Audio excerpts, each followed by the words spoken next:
หลอดหูผาเพื่อตามล่าไปได้ยังบ่ล่ะเข้ามาทักทายเด้อสบายดีที่ว่าทีมงานเรามีคนติดต่อมาเนาะก็เห็นต้นไห้มื้อนี้สิได้ออกล่าแต่เช้าเด้อมาเลาะจอบยิงนกน้อยอะไรบ่ได้นกบ่มีนกเลยแล้วก็พอดีมีทีมอยู่บ้านโทรมาว่าไปเห็นต้นไห้กำลังสุกล้นหลายนะแต่ว่าไปเห็นมืดเห็นกลางคืนเนาะบ่ฮู้ว่านกที่เข้าหรือบ่อาจจะเข้าอยู่เนาะเป็นใดไปเบิ่งน้ำกันเนาะเพราะว่ามื้อนี้เขาก็ว่างเวียกพอดีแต่เราไปลุ้นน้ำกันว่าที่มีนกมีฮอกกันยิงบ่ไปที่ได้ออกไปกะเก็บเครื่องของแล้วก็ที่ได้ไปเนาะไปพบพ่อกันอยู่พุ่นละสะพานลอยโยเสียวเนาะโย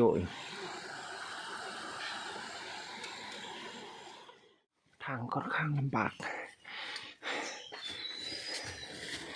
หลอดหูผาเขา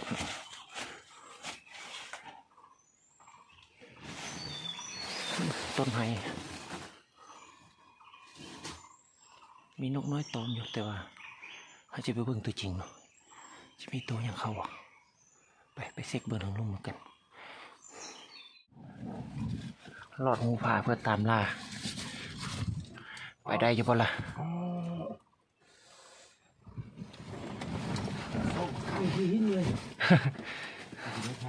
้พี่ลึกพี่น้องคลิปนี้นะว่านะรอดไปนำผาเนาะ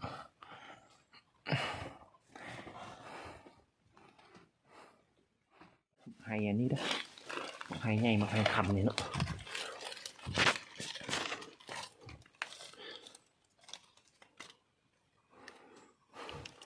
หอยนวายกินเนี่ยสาเลยสถานที่คืออยู่บนนี้ยิงตกไปจะเก็บได้อยู่บ่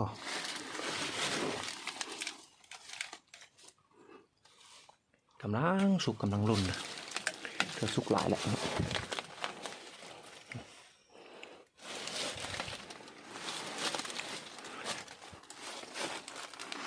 ต้นน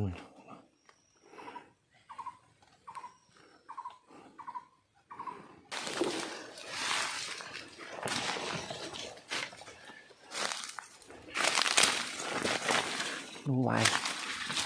กินเป็นกล่อง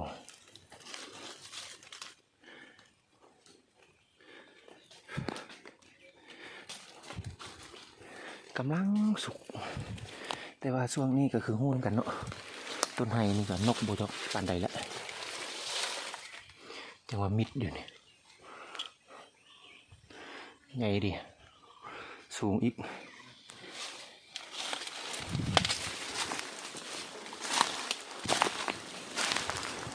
มันจะมากงามๆนะ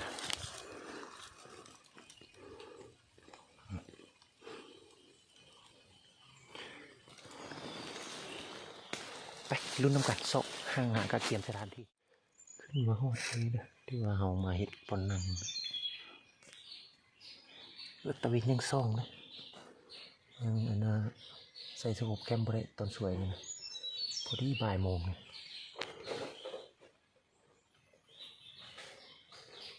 12 โมงตรง12 โมงครึ่งนะทาเบิ่งจังได๋ครับนะ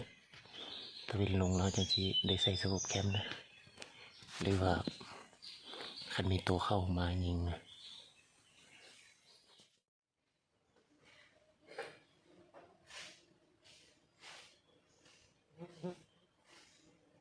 พังหาง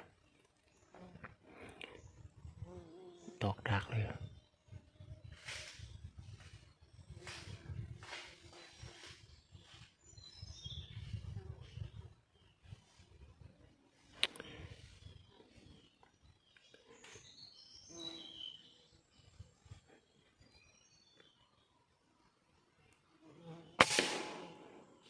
ยิงก้นเลย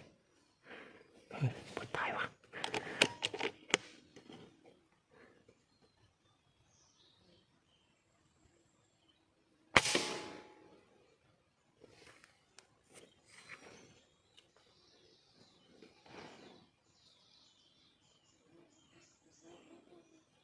โอ้ค้างทำได้นะ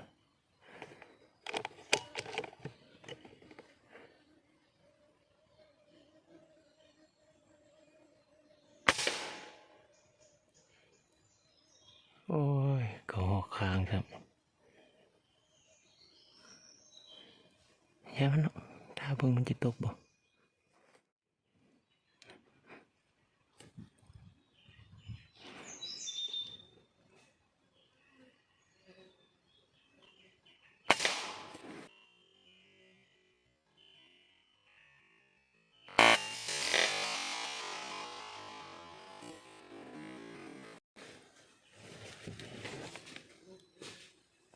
นกเป้าได้เพชรเข้าบนตึบก็หอก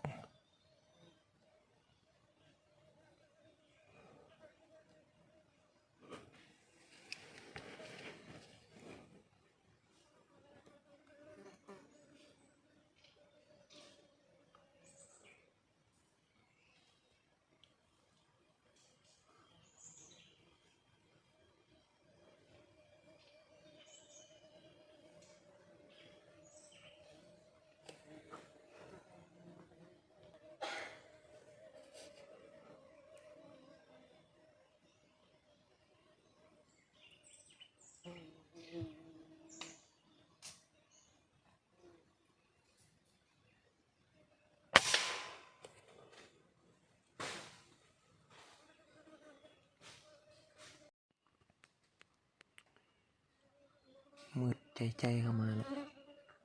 ใส่สโคปแคมบ่ได้เลยนะเป็นยังไงที่ท่าเบิ่งหอกกับบางมือแรงเงินเนาะท่าบำรุงเป็นแห่งกำลังใจน้ำกันเด้อใส่บ่ได้แหละทำนี้นะหัวมืดหมด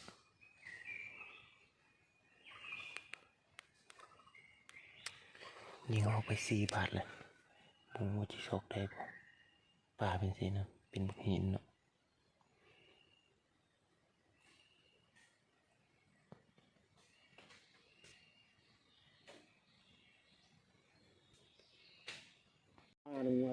ถือว่าท่าบางกับบ่หมาเด้อเพื่อยิงหอกไป4 ตัวเดี๋ยวหอกได้3 ตัวกับนกเป้าตัวหนึ่งนกคอนโดกนี่นกซาดแล้วก็กระเล่นน้อยตัวหนึ่งพอแต่ว่าจะได้ปิ้งกินซินะเราจะกินข้าวแล้วเราจะได้กลับเด้อเป็นยังไงรุ่นนำกันคลิปหน้ามักมอนก็ใกล้จะสุกแล้วรุ่นนำกันคลิปมักมอนเด้อได้เลยเดียว จะปิ้งนกเป้ากินข้าวกันเนาะปิ้งนกเป้ากินข้าวแล้วจะได้กลับเด้อคลิปนี้